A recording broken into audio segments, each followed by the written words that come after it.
नमो नमः आप सभी सदस्यों को मेरी तरफ से। तो आइए आज हम आपको बताते हैं संपूर्ण शिव रुद्राभिषेक। रुद्राभिषेक हमें क्यों कराना चाहिए, उसका क्या अर्थ है, आज हम आपको बताएंगे। आप सभी ध्यानपूर्वक होकर के सुनिए। शिव और रुद्र एक ही हैं। शिव को ही रुद्र की संज्ञा दी गई है। भगवान शिव कल्याणकारी देवता हैं। उनकी पूजा से सारे मनोरथ पूर्ण होते हैं। भारतीय वैदिक शास्त्रों में भगवान शिव के अनेक विधान बताए गए हैं, उसमें भी अभिषेक भी एक विधान है। एकादश रुद्र भगवान शिव के 11 स्वरूप होते हैं। रुद्राभिषेक के फायदे, बेनिफिट्स ऑफ रुद्राभिषेक। रुद्रा का अर्थ है शिव और अभिषेक का अर्थ है स्नान, बात करना अथवा कराना। अंतः रुद्राभिषेक का शब्दायिक अर्थ हुआ शिवलिंग पर रुद्र मंत्रों के द्वारा अभिषेक कराना। रुद्राभिषेक भगवान शिव को प्रसन्न करने का सबसे सरल व प्रभावी तरीका है। ऋग्वेद, यजुर्वेद, सामवेद में रुद्र अभिषेक की महिमा बताई गई है। रुद्राभिषेक से समस्त पाप धुल जाते हैं। वेद कहते हैं कि हमारे दुखों का कारण हमारे पाप हैं और रुद्र अभिषेक से वो सारे पाप धुल जाते हैं और शिव का आशीर्वाद मिल जाता है। शिव द्वादश ज्योतिर्लिंग यजुर्वेद में बताए गए विधि से रुद्राभिषेक करना अत्यंत लाभकारी है, परंतु जो लोग विधि विधान से शिव रुद्राभिषेक नहीं कर सकते, वो लोग ओम नमः शिवाय का जाप करते हुए भी शिव अभिषेक का पूरा लाभ ले सकते हैं।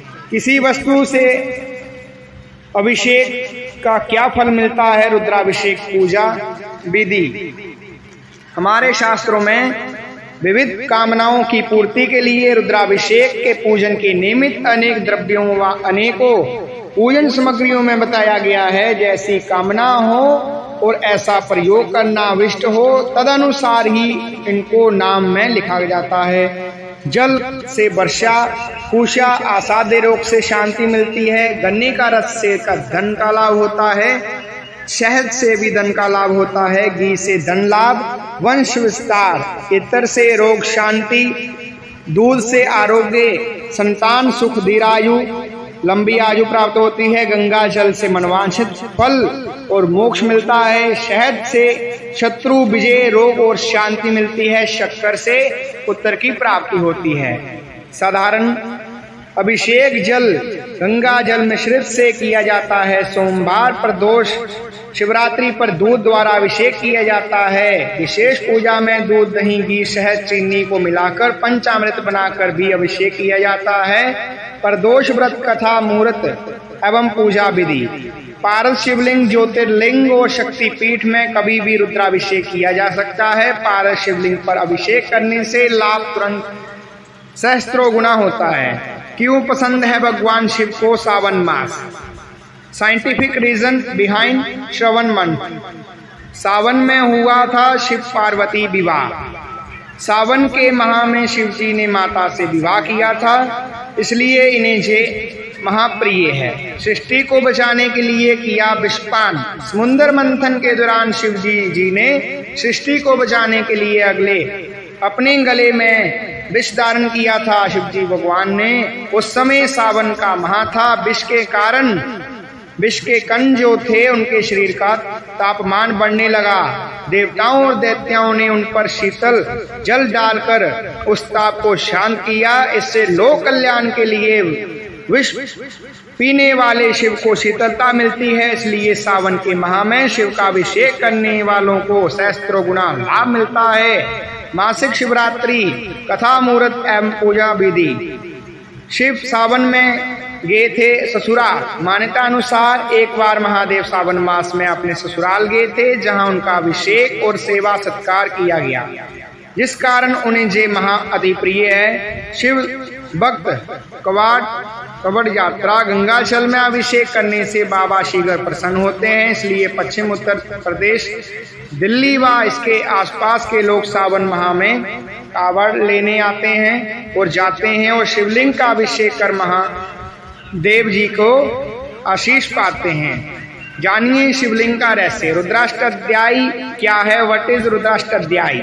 रुद्राष्टाध्यायी को यजुर्वेद का अंग माना जाता है। दरअसल रुद्राभिषेक में शुक्ल यजुर्वेद में कुछ मंत्रों को संकलित करके रुद्राष्टाध्यायी बनाई गई है। इसका संकलन कब और किसने किया ये अज्ञात है। रुद्राष्टाध्यायी में कुल 10 अध्याय हैं।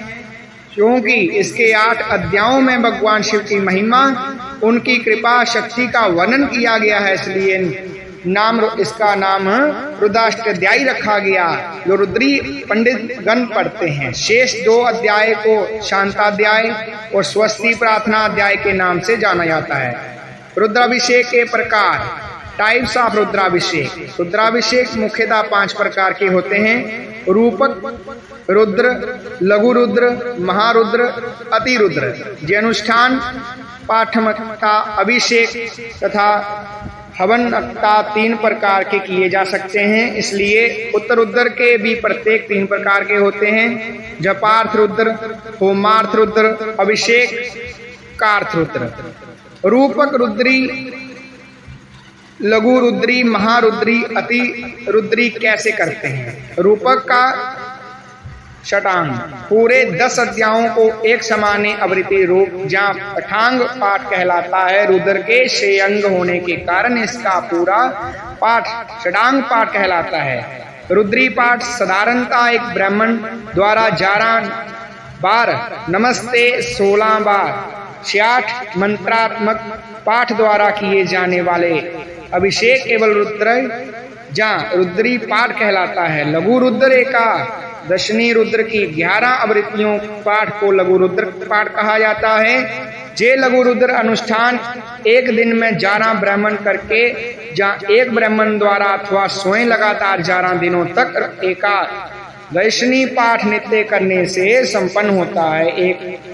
एक पाठ को 11 बार पढ़ना पड़ता है। महारुद्र इसी तरह 11 बार लघु रुद्र का होना एक महारुद्र कहलाता है। महारुद्र अनुष्ठान लगातार 11 दिनों में 11 ब्राह्मण करके या एक दिन में 121 ब्राह्मणों द्वारा एक एकादशी पाठ करने से संपन्न किया जा सकता है। अतिरुद्र क्या होता है। महारुद्र की 11 आवृत्तियों या एकादशनी रुद्री की 1331 आवृत्तियों के पाठ को अतिरुद्र पाठ कहा जाता है। लगातार 11 दिनों में 121 ब्राह्मणों द्वारा एकादशनी पाठ करने पर संपन्न होते हैं। रुद्राभिषेक कब करना चाहिए। When should Rudrabhishek be done? रुद्राभिषेक का फल बहुत शीघ्र प्राप्त होता है। वेदों में इसकी महानता का उल्लेख है, परंतु रुद्राभिषेक से पूर्व कुछ बातों का ध्यान रखना बहुत जरूरी है। रुद्राभिषेक करने की तिथि कौन कौन सी होती हैं। कृष्ण पक्ष की प्रतिपदा, चतुर्थी, पंचमी, षष्ठी, एकादशी, द्वादशी, अमावस्या, शुक्ल पक्ष की द्वितीया, पंचमी, षष्ठी, नवमी, द्वादशी, त्रयोदशी तिथि में अभिषेक करने से सुख, समृद्धि, संतान एवं ऐश्वर्य की प्राप्ति होती है। कुंडली में अशुभ योग। कुंडली में अशुभ योग, ग्रह कलेश, व्यापार में नुकसान, शिक्षा में रुकावट, सभी बाधाओं को दूर करने में रुद्राभिषेक लाभकारी माना गया है। रुद्राभिषेक के दौरान शिव वास जरूर जाने। रुद्राभिषेक करते समय शिव वास का ध्यान रखना पड़ता है, अन्यथा लाभ के स्थान पर हानि हो सकती है। आइए जानते हैं शिव वास देखने का तरीका, शिव वास जानने का तरीका। कृष्ण पक्ष की प्रतिपदा, अष्टमी, अमावस्या तथा शुक्ल पक्ष की द्वितीया, नवमी में के दिन भगवान शिव माता गौरी के साथ होते हैं। अंतः स्थिति में रुद्राभिषेक हर तरह से श्रेष्ठ व लाभकारी होता है। कृष्ण पक्ष की चतुर्थी, एकादशी व शुक्ल पक्ष की पंचमी व द्वादशी तिथियों में शिव कैलाश पर होते हैं। अंतः इस दिन अभिषेक करने से पारिवारिक सुख मिलता है। कृष्ण पक्ष की पंचमी, द्वादशी, शुक्ल पक्ष की 6वीं व त्रयोदशी तिथियों में महादेव नंदी पर बैठकर पूरे संसार में भ्रमण करते हैं। अंतः इस तिथियों में किया अभिषेक भी लाभ हो देता है। कृष्ण पक्ष की 7वीं, चतुर्थी व शुक्ल पक्ष की प्रतिपदा, अष्टमी, पूर्णिमा में भगवान शमशान निवास करते हैं। अंतः इस वक्त रुद्राभिषेक करने वालों को कर्ता पर बड़ी विपत्ति आ सकती है। कृष्ण पक्ष की द्वितीया, नवमी, शुक्ल पक्ष की तृतीया, 10वीं में भोलेनाथ देवता की सभा में उनकी समस्याएं सुनते हैं। इन तिथियों में किया गया